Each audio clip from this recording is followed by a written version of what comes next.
I'm Ted Berg for SNY.TV, and today on Know Your Enemy, presented by Pepsi Max, we're scouting the Padres as the Mets open a homestand with a 4-game set against San Diego. Calling in to talk to us is Corey Brock, the Padres beat writer for MLB.com. Corey, how are you? I'm doing well, Ted. Thank you.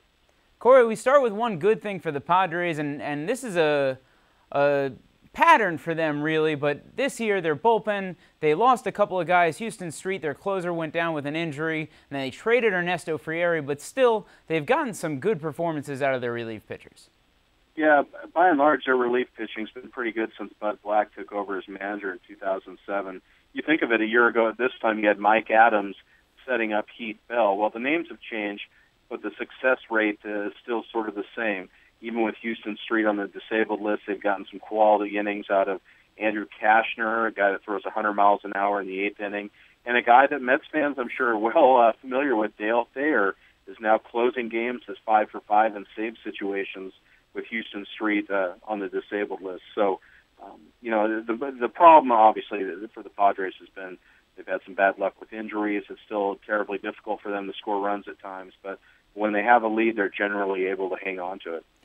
You mentioned Thayer, one of the greatest mustache men in all of baseball right now, but also those injuries and the lack of offense, which is the flip side of things for the Padres. They've just had a lot of trouble scoring runs this year. Yeah, and, they played more home games than anybody so far this season in baseball, and, we joke that we call Petco Park Petco National Park because it plays so big, devours left-handed hitting, but, they're trying to cater a team a little bit more so to have success at that park. Guys that hit the ball in the gap, guys that could run a little bit. They parted ways with Orlando Hudson last week.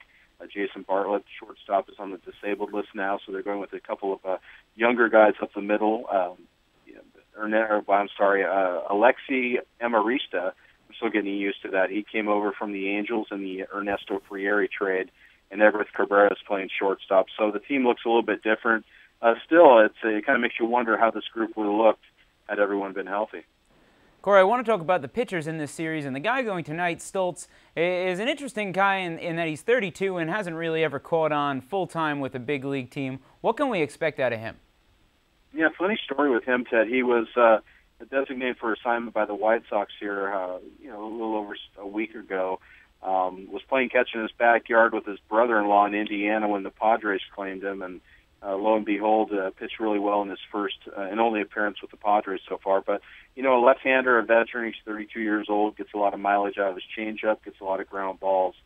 So I think the Padres themselves are still trying to figure out what they have in him. But really, the rash of injuries has forced them to reach pretty deep on the pitching end. Well, you mentioned that, and tomorrow starter Bass, a young guy who's been forced into the rotation by some of those injuries. It's his first year in the rotation, but he's been pretty good. Yeah, forced in the rotation, Ted, and you might have to drag him out. He's pitched very well. Had a real thrifty start not too long ago in Washington. Beat Steven Strasburg. Can pitch into the 8th inning. Is becoming better with pitch efficiency. Has a live arm, and Padres are pretty excited about him. Clayton Richard, who's going on Saturday, is a guy we've seen before. Pitches to contact, has been hit pretty hard this year, but he's coming off a couple of good starts. Yeah, we mentioned about all those Padre home games, Ted, so far, but Richard is a guy that if you look at his home road splits, there's a big disparity there in how he fares.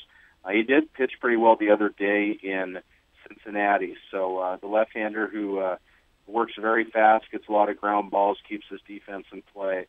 Maybe he's discovered a little something, maybe get him back to that form he had in 2010 when he won 14 games.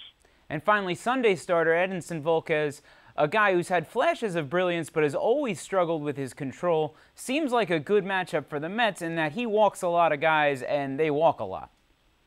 Yeah, and he's pitched pretty well. His ERA just got up over 3 for the first time, I think, in his last start, and has been able to work pretty deep in the games. He's got that plus changeup that works pretty good for him, and occasionally his stride gets a little long and his mechanics get out of whack, and that's where you see the walk. But generally, the Padres have been pretty happy about him.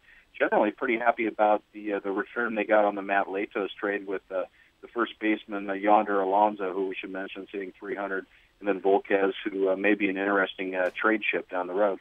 Corey, thanks so much. Thank you, Ted. Remember, for all the latest Mets coverage, be sure to check in at MetsBlog.com, TedQuarters.net, and SNY.TV.